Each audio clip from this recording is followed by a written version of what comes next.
میرے لیے پہلے بہت مشکل ہے اس نظام کو لے کر کے چلنا. بڑا مشکل ہوتا ہے کسی کے آگے جا کے جھولی پھیلانا اور اس سے فنڈ مانگنا.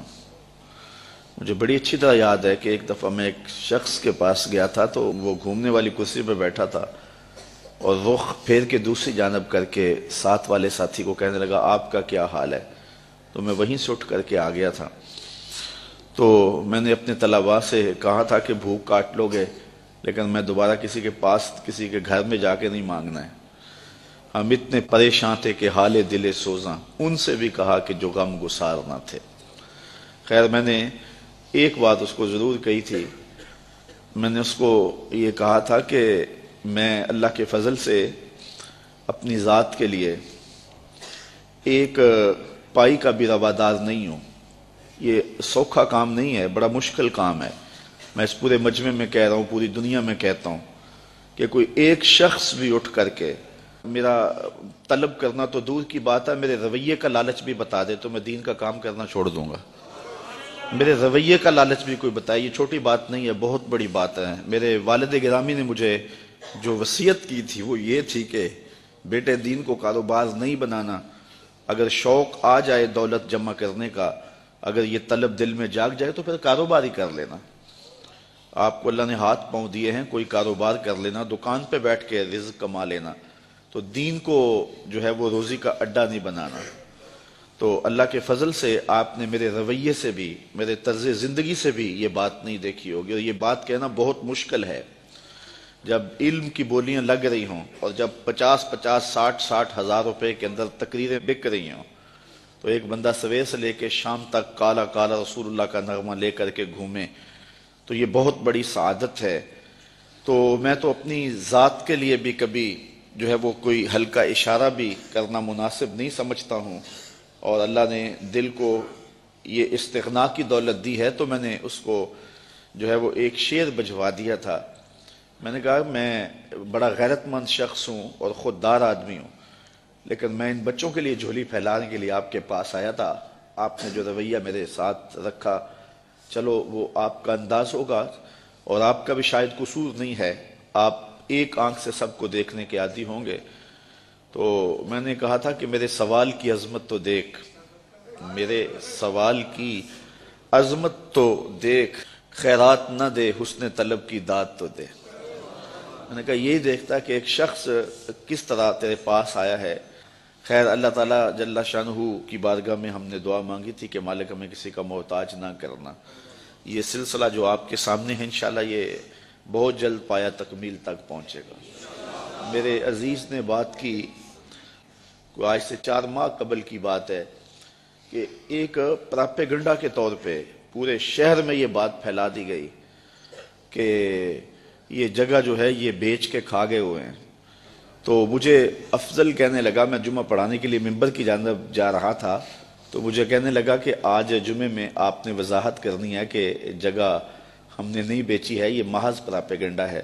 تو میں نے اسے کہا کہ مجھے بتانے کی ضرورت نہیں ہے، حالات آئیں گے تو وقت خود بولے گا. تو یہ ہم کس کس کی صفائیاں دیتے پھرے، لوگ ہمیں گالیاں نہیں دیتے، لوگ کیا کچھ نہیں کہتے ہیں.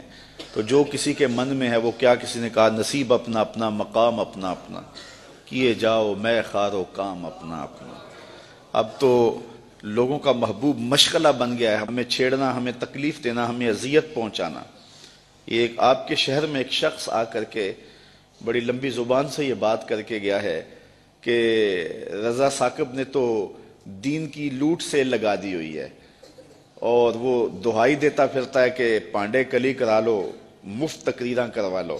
اس نے تو دین کے وقار کو مجروح کر دیا ہے. یہ دیکھو بت کہیں ہمیں کافر خدا کی مرضی. یہ بھی وقت آنا تھا کہ جو دین کو بیچ رہے ہیں وہ کہہ رہے ہیں کہ یہ دین کی لوٹ سے لگا رہا ہے اور اس نے جو ہے وہ یہ کیا تماشا بنایا ہوا ہے، یہ دین کے وقار کو مجروح کر دیا ہے، دین کو سستا کر دیا اس نے اور اس نے لوٹ سے لگائی ہوئی ہے، یہ مفت تقریریں کرتا ہے.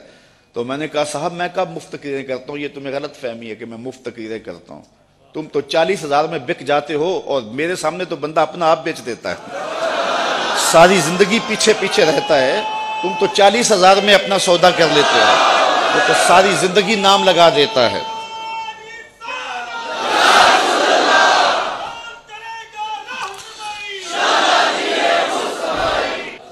میں نے کہا تم تو 40,000 میں بکتے ہو لیکن لوگ جانے بھی دے دیتے ہیں اور کہتے ہیں یہ ابھی بیانہ ہے، ابھی قیمت تو باقی ہے۔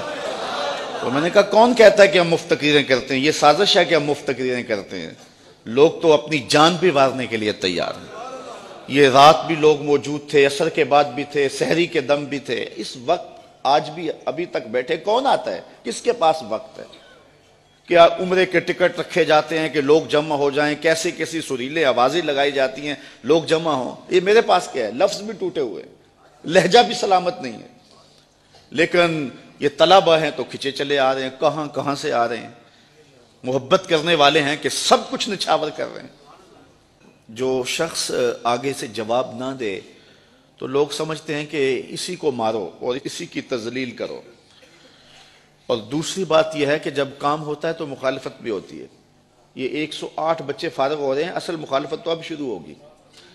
تو مجھے ایک صاحب ذمہ دار ہیں، بزرگ ہیں، تو وہ کہنے لگے کہ کچھ لوگوں کے کنایتم جو ہے وہ ذکر کرنے کے بعد کہ یہ سارے لوگ آپ کی مخالفت کرتے ہیں، آپ کا مقابلہ کر رہے ہیں۔